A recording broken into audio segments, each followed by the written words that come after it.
Assalamualaikum sobat pendengar, balik lagi di channel Suara Pelosok. Kabar duka datang dari Sri Lanka. Jumlah korban meninggal dunia akibat serangan bom di 3 gereja dan 4 hotel di Sri Lanka bersamaan dengan perayaan Paskah terus bertambah. Data terbaru dari pihak berwenang setempat menunjukkan setidaknya 207 orang meninggal dunia dan 450 orang lainnya terluka, termasuk luka parah.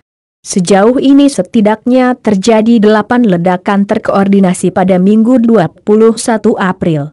3 gereja yang menjadi serangan bom ini berada di Kochikade, Negombo dan Batticaloa.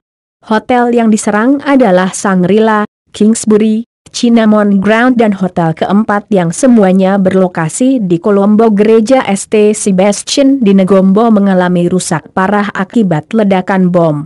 Foto-foto yang beredar di media sosial memperlihatkan bagian dalam gereja, yaitu langit-langitnya runtuh dan darah berceceran di bangku. Setidaknya 67 orang dilaporkan meninggal di gereja tersebut.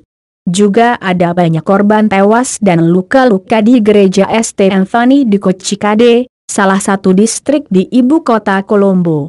Di antara mereka yang meninggal dunia di Colombo, sedikitnya ada 9 orang warga negara asing, demikian menurut sumber di rumah sakit dalam wawancara dengan BBC. Sumber rumah sakit di kota Batticaloa mengatakan setidaknya 27 orang meninggal dunia di gereja di kota yang terletak di wilayah Sri Lanka Timur. Seorang pejabat mengatakan bahwa ledakan di Cinnamon Grand, yang lokasinya berdekatan dengan kediaman resmi Perdana Menteri Sri Lanka, mengakibatkan kerusakan sebuah restoran, yang menewaskan sedikitnya 1 orang, lapor AFP. Menteri Dalam Negeri Mano Ganeshan, di lokasi salah satu ledakan di ibu kota Colombo, menyatakan keterkejutannya atas serangan itu. Sebuah foto yang beredar di media sosial memperlihatkan kerusakan salah satu gereja, yaitu St. Sebastian di Negombo. Terlihat langit-langit gereja itu hancur dan ada ceceran darah di bangku gereja. Presiden Sri Lanka Maithripala Sirisena telah mengeluarkan pernyataan agar masyarakat tetap tenang dan mendukung pihak berwenang dalam menyelidiki kasus ini. Di Twitter, Menteri Keuangan Mangala Samarawira mengatakan serangan itu merupakan upaya terkoordinasi untuk membunuh, kekacauan dan tindakan anarkis dan mengakibatkan jatuhnya korban banyak orang tak berdosa.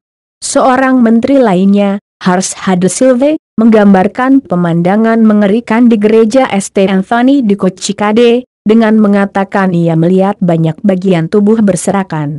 Sejauh ini belum ada yang mengaku bertanggung jawab atas serangan itu, namun Departemen Pertahanan Sri Lanka mengatakan serangan kemungkinan dilakukan oleh satu kelompok. Media massa Sri Lanka melaporkan bahwa turis asing kemungkinan termasuk yang menjadi korban ledakan.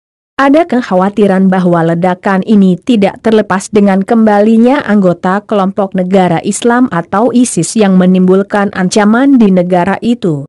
Sebelumnya ada beberapa insiden kekerasan yang bersifat sporadis di Sri Lanka, yang melibatkan warga umat Buddha Sinhala terkait serangan ke masjid dan bangunan milik umat Muslim di negara itu. Insiden serangan ini menyebabkan pemerintah Sri Lanka sempat memberlakukan situasi darurat pada Maret 2018.